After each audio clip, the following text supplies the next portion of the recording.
A grand slam, it's a term personifying power and purpose. You might immediately think of a four-run home run in baseball or the ultimate tennis champion.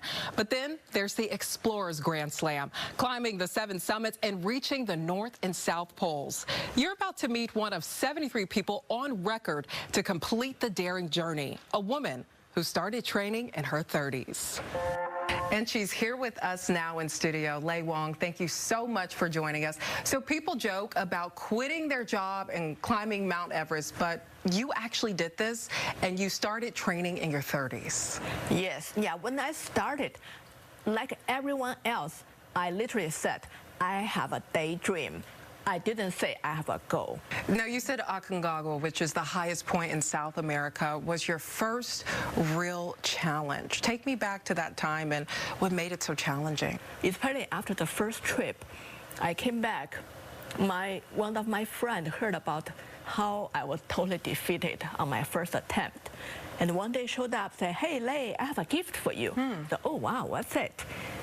He gave me a 50-pound sandbag. Oh, so that's some gift, huh? I just put it in my backpack. All right, that's my training pack. Every time you go up the stairs, you go take a walk, carry that 50-pound sandbag. So that gift helped me get ready for my second attempt. You kept going back. Was it more a mental block or a physical block at that point? Physically, I trained year after year, so by the third attempt, I was pretty confident I was capable. But you have no idea what you're going to get into. So yes, I definitely had some thought like, oh, I don't know if I can keep going if a year, another year. So, but I wasn't ready to give up. So I'm going to keep going. Wow. It seems like this taught you a lot about mental fitness. What are your recommendations to people who are fighting their own mental fitness battle? Yeah, that's a great question. For mental fitness, what we need to think is not how daunting the goals are, how far the dream is. It must look at your next step and think, ask yourself, can I just go one more step? Is there one more thing I can try? Forget about how far. Just focus on the one little progress you can make. Then you can say, yeah, I know I'm really tired. I tried everything, but I still can try one more time. I still can try one more thing. I think that's the mentality. If we cultivate on a daily basis, you'll be surprised how far you actually can go. Did people count you out in the beginning? All the time. Because one thing I learned, nobody knows you better than yourself. So when people, I can see in other people's eyes, they're doubting you, they're laughing at you, they are thinking, what's a joke? But I can say to myself, you don't know me. You don't know my potential. You don't know what I have been through in the past. You see me right now, look like I'm small, I'm not as strong as you are. You didn't know how far I have gone to come to this point, how much stronger I have become over the journey.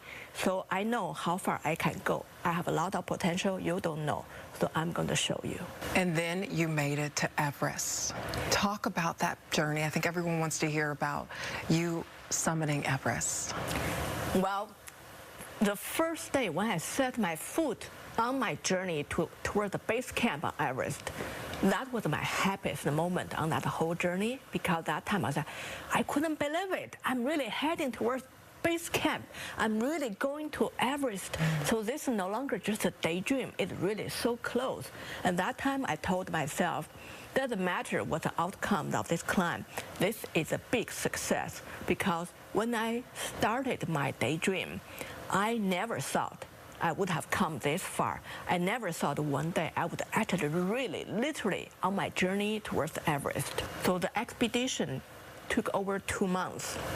And halfway through, about 1 month in, I got a severe lung infection. Wow. So the doctor had to send me off to a village to recover. While I was just lying there all day, all I could do was medicine and silence and stare into the emptiness. Is this the end of my dream? And that moment, one of my teammates came by to say, hey, Lei, I come to say goodbye. I was like, what? Are they kicking me out? Then she said, Lei, I don't feel well enough to climb. I was like, you don't feel well? I couldn't even walk a few steps without coughing my lungs out. The next day, another teammate, Lei, I miss my family too much. It's just like that, one after another. While I was just recovering from my infection, I realized I became one of the last few still holding on.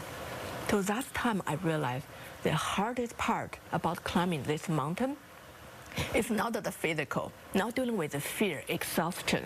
It's the mental part when you have to suffer through 2 months, have all the questions, all the doubts, don't know if you're going to make it. We summited on a very windy, snowy night. When we got to the top, I only saw clouds. I didn't know. But I couldn't see the earth is round. what do you feel and hear in that moment? At that moment, one is slight relief, knowing, yes, I made it. And the second is immediately you knowing this is barely halfway. The going down the mountains is much, much more dangerous because you are so exhausted. How did you keep yourself going once you were back down on land? You had climbed all these mountains. You traveled from the North to the South Pole. What did you tell yourself, and how did you keep going? With every attempt, I'll become stronger. I keep on learning new skills, gaining new experiences.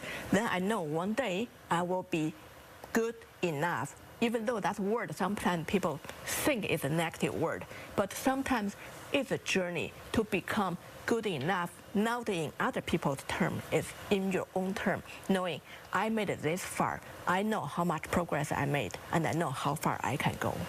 That's beautiful. Lei, thank you. Thank you so much, Sabira. A reminder, you can hear Lei speak at the 2025 TEDx Belltown Women event. It's happening November 8th from 10:30 a.m. until 7:30 p.m. This year's theme is Our Hero's Journey. It's a universal narrative that reflects the transformational path of growth, challenge, and discovery. For more information, just head to our website, fox13seattle.com/forthegirls.